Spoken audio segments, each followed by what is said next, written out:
Apa yang terlintas di pikiran kalian ketika mendengar negara Arab? Apakah kemewahan, kekayaan, taipan, sultan? Percayalah, semua hal itu pengecualian untuk Yaman. Karena faktanya, Yaman adalah negara termiskin di dunia. Dan hal ini sebenarnya ironi, karena Yaman sendiri sebagai negara yang memiliki sejarah kebudayaan Islam yang sangat kuat, yang mana hal tersebut sangat berpengaruh pada nilai-nilai, sistem dan kebudayaan yang dianut oleh masyarakat Arab.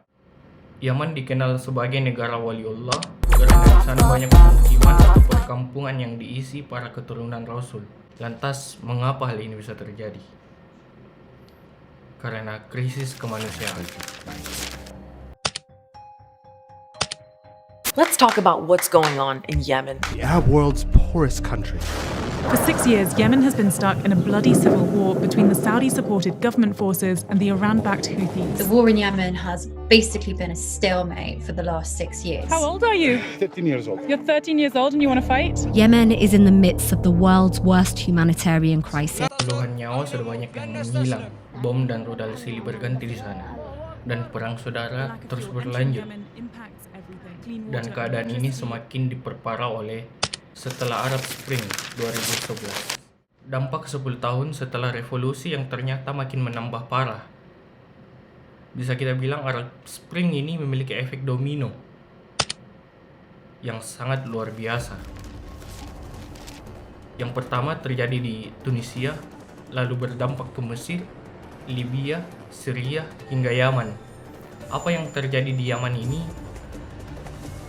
Kita dipertontonkan bagaimana titik terendah politik yang terjadi di negara, yang ditandai dengan seorang yang membakar diri yang bernama M. Abu Asisi. Pergerakan massa yang masif di mana-mana, demo, mereka menuntut keadilan sosial dan kehidupan yang lebih demokratis. Nah, itu semua berhasil menjatuhkan Presiden Tunisia saat itu, yaitu Ben Ali. Dan berhasilnya Tunisia ini menginspirasi hampir seluruh Jazirah Arab waktu itu.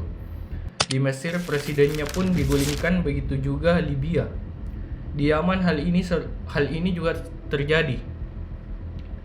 Presiden yang berkuasa 33 tahun saat itu, Ali Abdullah Saleh, harus tumbang karena pergerakan massa yang begitu masif waktu itu, dan salah satu poros protes terbesar datang dari kelompok The Houthi, kelompok yang sangat bertentangan dengan Ali Abdullah karena mereka sebenarnya dari dulu sudah berkonflik, dan ketika The Houthi melihat adanya kesempatan untuk menjatuhkan Ali Abdullah Saleh, mereka kemudian all-in. Melalui pertemuan yang diinisiasi oleh Dewan Pertimbangan Teluh yang dipimpin oleh Arab Saudi waktu itu, memaksa Ali Abdullah Saleh mengundurkan diri dan meletakkan jabatannya sebagai Presiden Yaman dan digantikan oleh wakilnya, Mansur Hadi. Dan ternyata Hadi ketika memimpin Yaman tidak berhasil membawa stabilitas, yang ada malah tambah runyam. Yaman dibagi menjadi 6 bagian federal. Kekuatan Yaman saat itu semakin melemah. Kelompok-kelompok teroris makin mudah masuk. Kondisi pun semakin parah. Melihat keadaan yang seperti ini, The Houthi tidak terima. Akhirnya mereka juga menuntut Mansur Hadi untuk meletakkan jabatannya sebagai Presiden Yaman. Tapi kali ini tidak semudah itu, karena Mansur Hadi didukung militer yang sangat kuat.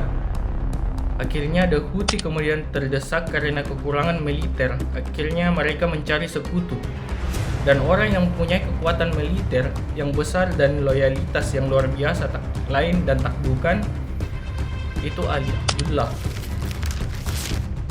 orang yang dulu menjadi musuh terbesar mereka.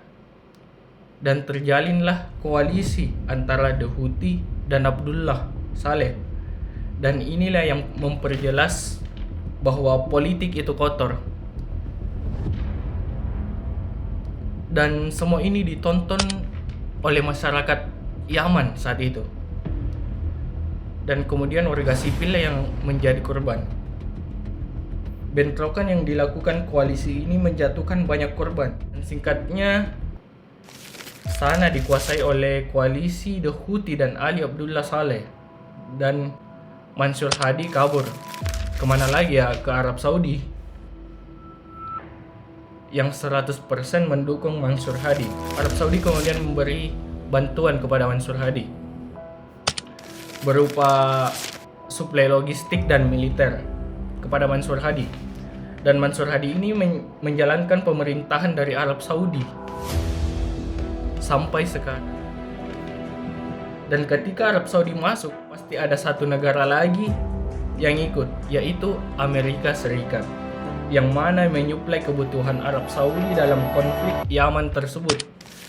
Amerika juga memiliki kepentingan di mana mereka memerangi jaringan-jaringan teroris seperti Al-Qaeda. Singkatnya, koalisi The Houthi ini pecah dan Abdul Saleh membelot.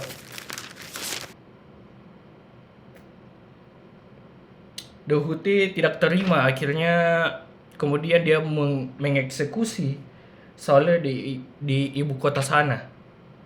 The Houthi melemah dan mencari sekutu kekuatan baru.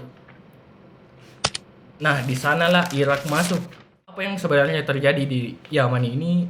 Semua ini merupakan konflik dari kepentingan negara-negara lain yang ada di sana dan memakan korban dan merugikan masyarakat Yaman itu sendiri.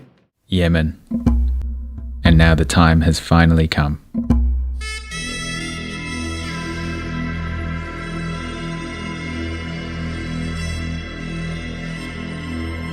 If the politicians will reach to an agreement, the war will be over.